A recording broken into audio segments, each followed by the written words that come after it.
Morning! We're out. It's relatively nice. We're on the river. I've just put in some bait up feeders full of castor, corn, maggot. I have 3 ducks running around behind me making noise. If you hear ducks going off in the background, that's just my new friends wanting my bait. With no herons, which is awesome. Don't want herons. But let's see what today brings, eh?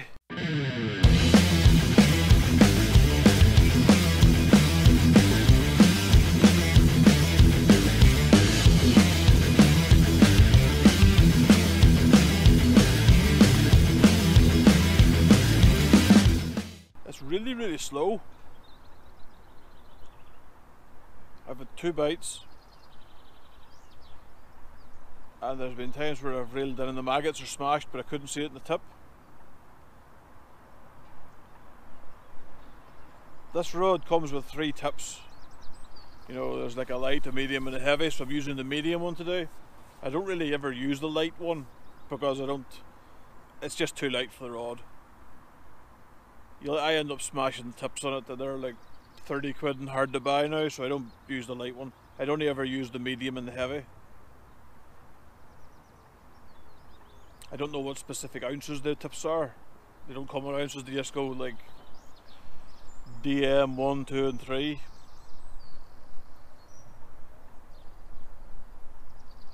Give a quick rundown of the tackle I'm using. I'm using a 12'8" Dutch Master. The Preston Innovations Extremity reel that I got last year, and it's filled with a braided line to a 12-pound shockleader to a 4-foot hook length that's 5.5-pound fluorocarbon to a size 12 Guru Special Super Feeder. I like them. Little tiny barbs, razor sharp, and they just nick in. On the hook I have maggots, castor and corn. The feed is the leftover feed from the last session. I've got plenty spare in the van if I need to mix up some more.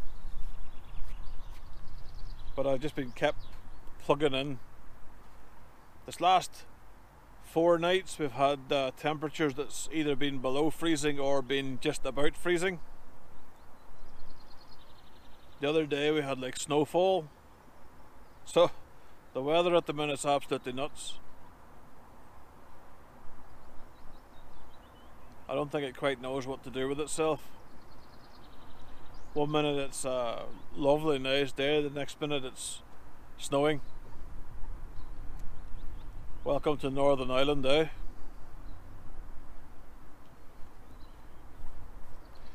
Still can't cross the border into the south. I'm hoping those restrictions get lifted in the middle of April. Apparently on 12th of April the shops are going to start opening again, at least to do click and collect, which means I can get bait. I don't have to order it I don't have to do like mail order bait.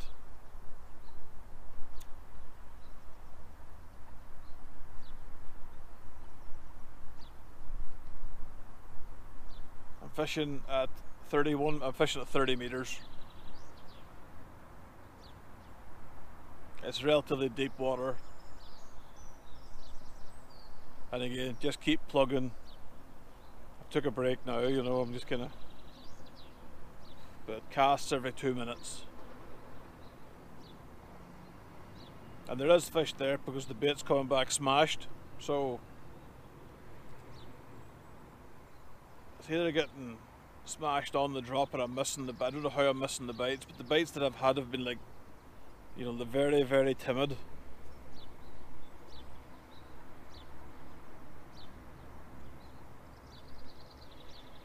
It's like fishing back in the middle of winter for coarse fish. Set the rod down a bit.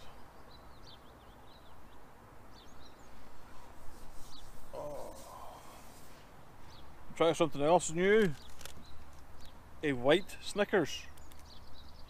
Never heard of them before, never seen them in the shop, but they were doing them like buy one get one. So I bought two and ended up with 4 of them. Weird, eh? White Snickers. Water clarity here is pretty good. You know, I can see my keep net, it's about 4 foot deep. I can see the keep net no problem. There's no flow. You know, you can get away with using a 30 gram feeder here, it wouldn't be a problem. I'm going to start using them there just to get some ground bait down. I get some crumb into the water.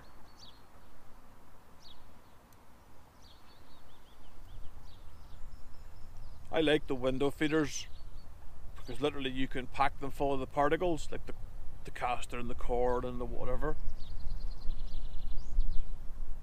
But they don't really release the bait until you've lifted the rod, so the bait tends to stick in them. And when you've lifted the rod up to wind in, it kind of pumps it out into the water. The idea being, the fish has hit your bait, you've lifted the rod, you've got your fish on, and you've left a pump of, like a pump or a mouthful of bait behind. That's the idea behind window feeders. Now there's some window feeders that are, you know, they're like that there, so it's almost like feeding a cage feeder. So you could pack that full of your particle and your crumb, and when it's hitting the bottom, because there's so many holes in it, it'll release everything a bit faster. What's that? That's 45 grams. That'll be more than enough for here to hold the bottom.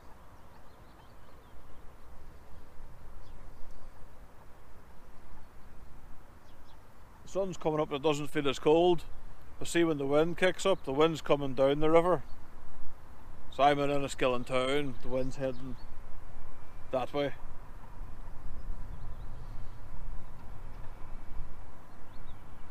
Normally, you've seen me fish before off the floating concrete jetty that's just down below me. But I fancy down here, because there's a little bit of like it goes up to your shin, you have to put on your wellies and come across to these concrete slabs. And that's purely because I'm antisocial. You know, you're on that floating jetty, you'll have guys that don't really fish and don't really talk to you, don't really do anything with angling, but they'll feel the need to kind of talk to you. And that's all fair and well, you know, but you get asked a load of questions from people, and sometimes you just want to fish. You don't want to talk to people.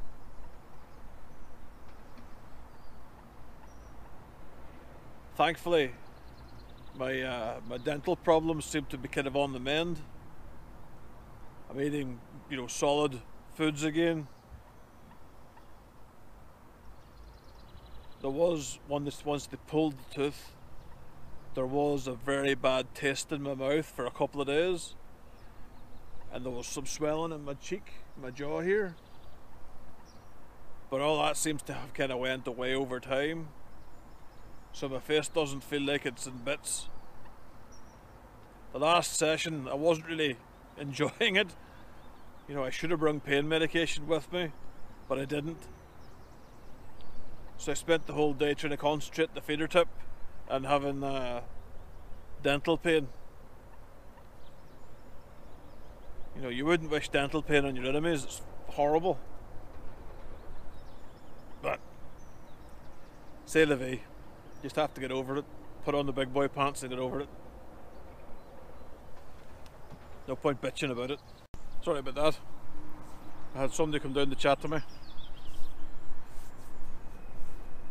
That's one of the things about doing these vlogs.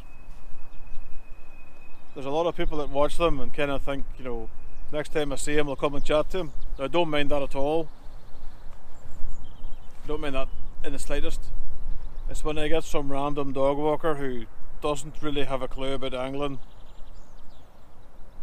and they just come down and talk absolute drivel. Okay, we're in. It feels alright. Woohoo! A fish is on! Stay on, you bugger. Again, very delicate wee tap of a bite.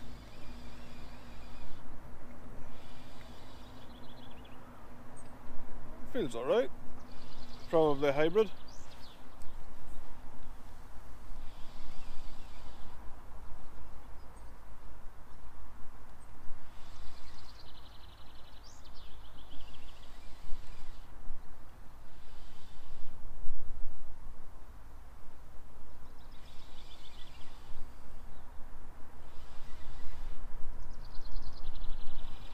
And here we are, we're hitting the shockleader now. You can see the feeder.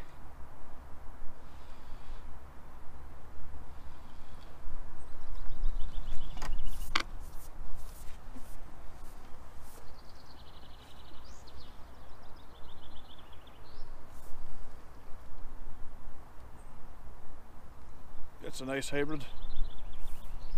It's just doing its dance around the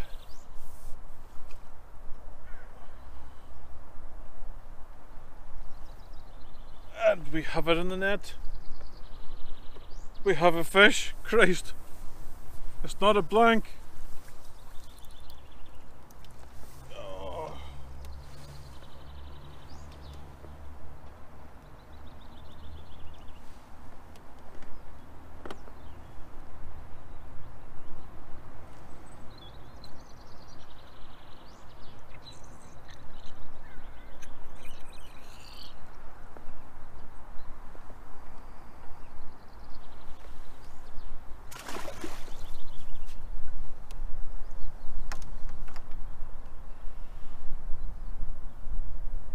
Again, that was the most delicate little bite. The tip was literally like this here. Really delicate, really fine.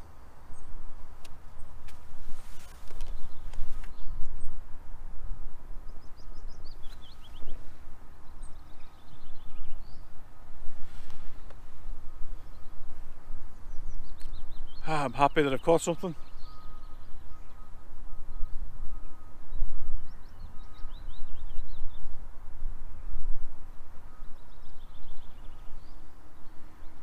Just keep the fingers crossed that it could be the start of it. Another 25 of them and I'll be happy. Had a little flurry of action there. Had 4 fish, one after the other. The first one that you seen me catch was the biggest of them, but it seems to have went a bit dead now. And that's the thing with fishing on the Erne at the minute. Spring is trying to get into focus. Spring is trying to happen, but winter is definitely not giving up without a fight.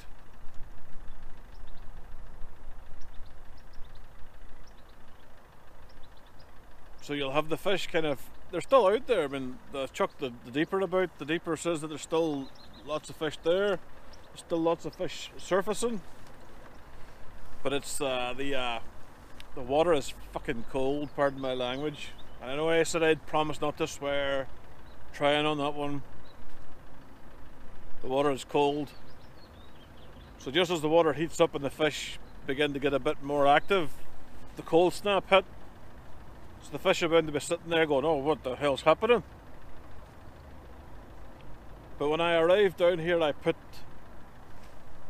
you know, I'm still kind of, it's trial and error. You know, you're not going to have the perfect solution for, unless you're fishing every day of the week and you're on the river every day of the week. You have to arrive and, you know, take a gamble. So when I arrive, I use some bait up feeders. I either use the Preston bait up feeder, which is just like a standard feeder, only bigger. That's 40 grams. And that's the Guru window feeder that baits up. So when I came down, I put 5 of those in. Lots of corn, lots of castor and maggots and ground bits. So I put 4 of them in without any maggots on the hook. And then I switched to the window feeder. And now I've switched to a smaller window feeder. And I'm still putting the bait in, I'm still casting regular. But I'm hoping that I'm building up, you know, a little bit of a a feed spot where fish are kind of, because the fish they'll not be kind of moving very fast, they'll be cold. You know, I'm hoping that as they're kind of coming up and down the river, they'll stop and they'll have a bit of a munch. You know, I get asked a lot of the time about feeder fishing. You know, the basic kind of strategy. Use your distance, use your measuring sticks. Now, this river, from where I am to the far bank, is 60 metres. But if you're fishing at 60 metres, you know, it doesn't really do you much good. So I'm fishing in the middle of the river at 30 metres, or 35, I'm actually fishing 35. I measured it again with the sticks, it's 35, I miscounted. So I'm right in the middle of the river. It's not a big chuck, I don't have to whack it to the stars. I'm only fishing with a 40-gram feeder, that's probably too heavy. But the feeder's constantly putting bait in. I'm going to show you a photograph now of my marker. There's a tree right in front of me, and I've clipped up, and I'm hitting the clip every time, and I'm hitting at that tree. Now, with fishing on the river, there's going to be flow. With feeder fishing in general, unless you are pinpoint accurate, your bait's going to have a little bit of a spread to it. And that isn't necessarily a bad thing. If you're in the general area of where you've clipped up and where you're casting to, you're fine. Don't get paranoid and worried about it. As long as you're not casting that way, then that way, you know, all over the damn place. As long as you're casting in the general area, you're going to build up a bed of feed. You know, keep casting, keep putting the feed in, keep putting the bait in. Even when it's quiet, just keep trickling it in. When I first start, usually I'm casting it, you know, every 90 seconds to 2 minutes. I'm putting a feeder in, just to get some feed on the ground. And then obviously once you've settled in, maybe for the first 2 hours of your day, maybe an hour and a half, you can switch to, you know, a smaller feeder.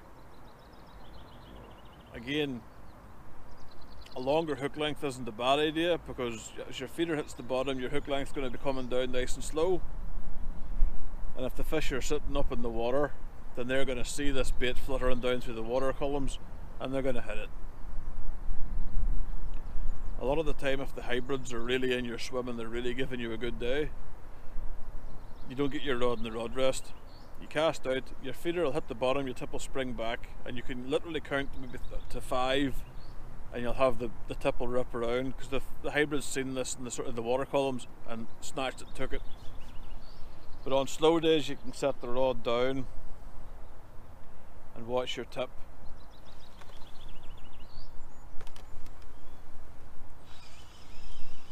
Again, back to little slow, delicate bites.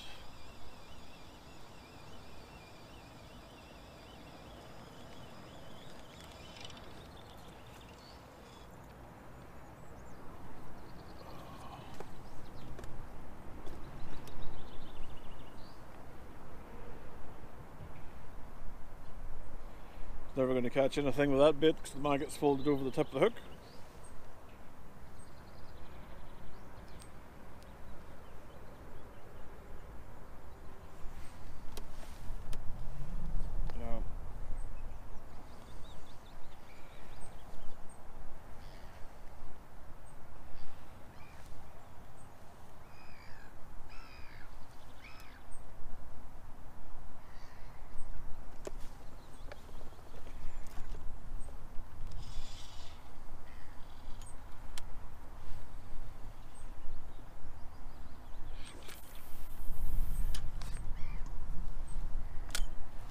You don't have to put a lot of welly in your cast.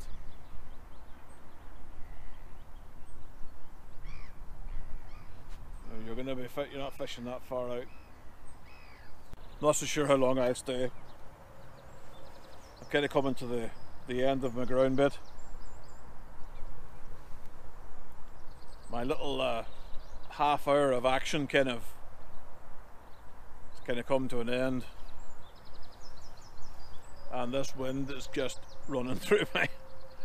I should have brung a windstopper fleece.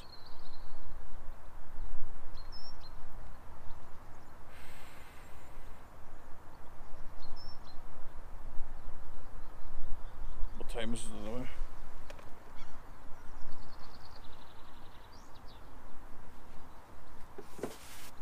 It's 10 to 12. I think I'll give it to 12:30 and then take a slow pack up and drive home for the day. Not doing a full day, you know. I'm not going to sit here all day and scratch around for, you know, next to nothing.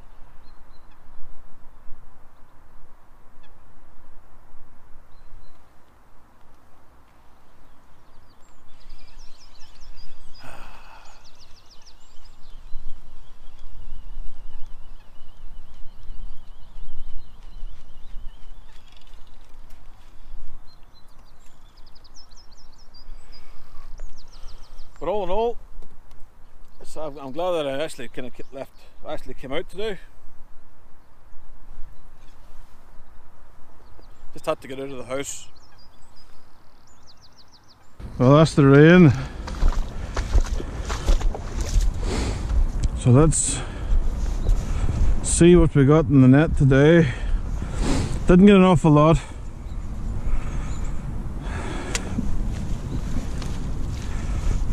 Or one decent hybrid.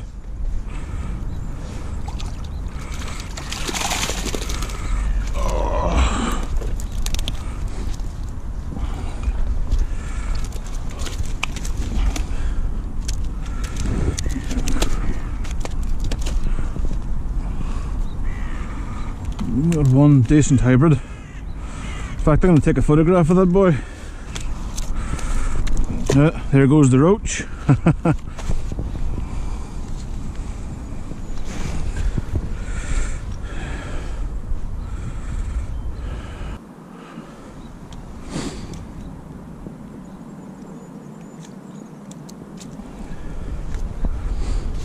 So, one decent hybrid, one little skimmer, one okay roach,